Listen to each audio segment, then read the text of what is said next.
Jatin Das park metro station 22 মাস ধরে recommendation হয়ে থাকা সত্ত্বেও চাকরি মেলেনি। বারংবার বিভিন্ন আইনি জটিলতার কথা বলে তাদেরকে অপেক্ষায় রাখা হয়েছে। তাই পুজোর আগে নিয়োগ পাওয়ার দাবিতে কালীঘাটের উদ্দেশ্যে রওনা হয়েছে এসএসসি যুব ছাত্র অধিকার কর্মশিক্ষা ও শারীর শিক্ষা মঞ্চের সদস্যরা। তারা প্রত্যেকেই হবু শিক্ষক। পরীক্ষায় পাশ করে রেকমেন্ডেশন হাতে পেয়েও নিয়োগ পাননি। এবার সেই নিয়োগপত্র যাতে তারা দ্রুত পান সেই মুখ্যমন্ত্রীর হস্তক্ষেপের দাবিতে পথে নেমেছেন তারা।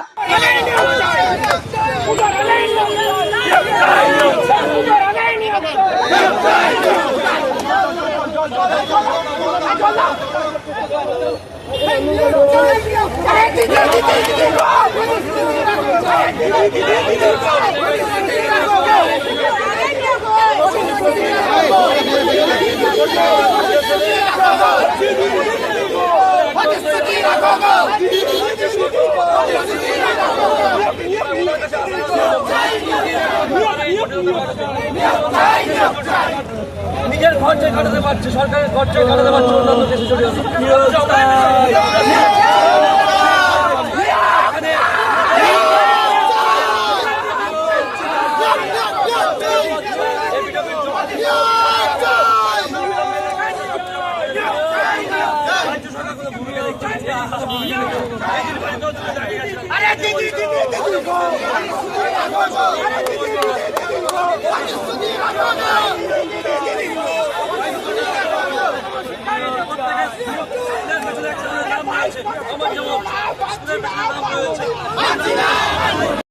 কি কারণ কি আপনাদের দাবি সেটা একটু বলুন। আমাদের মূলত দাবি যে আইনি জট প্রক্রিয়া তৈরি হয়েছে সরকারের মাধ্যমে একমাত্র মুখ্যমন্ত্রীর হস্তক্ষেপ ছাড়া কোনোভাবেই সম্ভব নয়। তাই আমাদের মূল দাবি হচ্ছে মুখ্যমন্ত্রী আমাদের বিষয়টাতে হস্তক্ষেপ করুন। যে আইনি জটটা তৈরি হয়েছে সেটা একমাত্র সরকারের জন্যই। আমরা মূল দাবি করছি মুখ্যমন্ত্রী হস্তক্ষেপে আমাদের আইনি জটিলতা কাটবে, সেই জন্যই আমরা মুখ্যমন্ত্রীর দরবারে উপস্থিত। আজ দীর্ঘ 18 মাস ধরে আপনার নাম? আমার নাম তন্ময় খান, শারীর শিক্ষা কর্মশিক্ষা চাকরিবাট। দাবিগুলো কি কি রয়েছে? আজকে আমাদের কর্মশিক্ষা শারীর শিক্ষা দীর্ঘ 22 মাস হলো রেকমেন্ডেশন পেয়েছি। স্কুল অলরেডি স্কুল চয়েস হয়ে গেছে, কিন্তু আমাদের কোনো আইনি জটিলতা নাই। কোন অশুভ কারণের জন্য আজ আমরা নিয়োগ পাচ্ছি না। তাই মাননীয়ের কাছে আমাদের আবেদন যে উনি দ্রুততা সহকারে এই নিয়োগের জটিলতা কাটিয়ে আমাদের স্কুলমুখী করুন। আমরা আর পাচ্ছি না। আমরা অনেকদিন ধরে এই পথে যাচ্ছি, এই পথে কোনো সমস্যার সমাধান হচ্ছে না।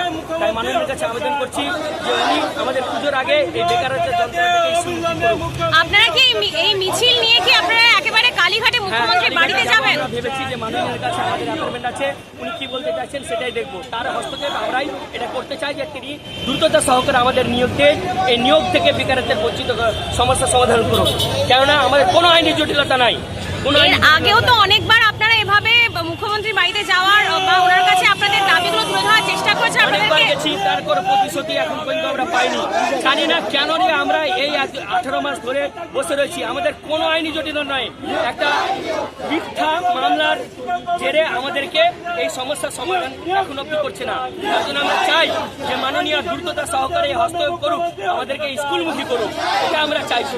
আপনার নামটা ঝাটু হালদার, আমরা কর্মশিক্ষা শারীর শিক্ষার আমার নাম হচ্ছে ঝাটু হালদার। আমরা কর্মশিক্ষা শারীর শিক্ষার একজন রেকমেন্ডেশন প্রার্থী। আমরা 22 মাস ধরে রেকমেন্ডেশন পেয়েছি, কিন্তু তবু আমরা